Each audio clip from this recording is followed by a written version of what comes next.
Bonjour, voici l'info CEMA TV en bref.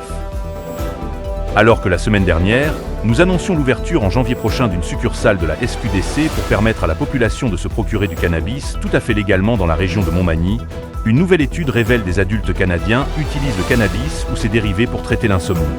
Cette recherche, dirigée par le professeur Charles Morin, de l'école de psychologie de l'Université Laval et du centre de recherche Cerveau, est réalisée en collaboration avec 11 autres scientifiques du Québec et de l'Ontario, a été publiée dans la revue Sleep Medicine.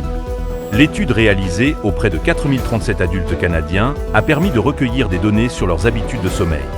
Plus de 16% des personnes présentaient des symptômes correspondant aux critères du trouble d'insomnie tels que l'insatisfaction de la qualité du sommeil, la difficulté à trouver le sommeil et à demeurer endormi ou un réveil trop tôt. Ces symptômes interféraient avec leur fonctionnement quotidien et généraient une détresse significative, déclare le professeur Morin.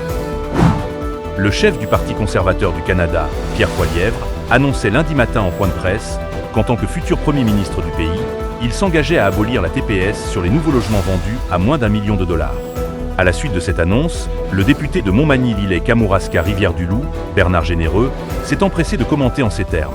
Cette mesure s'annonce profitable pour la circonscription puisque la très grande majorité des habitations sont en deçà de ce montant. Cette annonce du chef conservateur vise à rendre l'accession à la propriété plus abordable tout en stimulant la construction de 30 000 nouveaux logements par année à l'échelle nationale.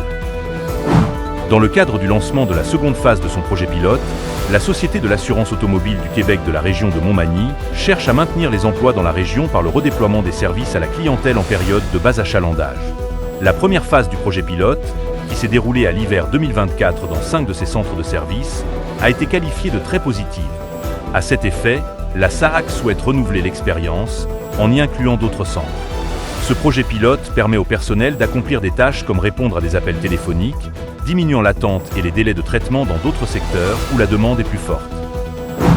Au sport, 5 rencontres étaient au programme au cours du dernier week-end dans la Ligue de hockey Côte-Sud. Au terme de celle-ci, notons que le Giovannina de Sainte-Marie conserve sa fiche parfaite, ayant signé un 4e gain en autant de sorties.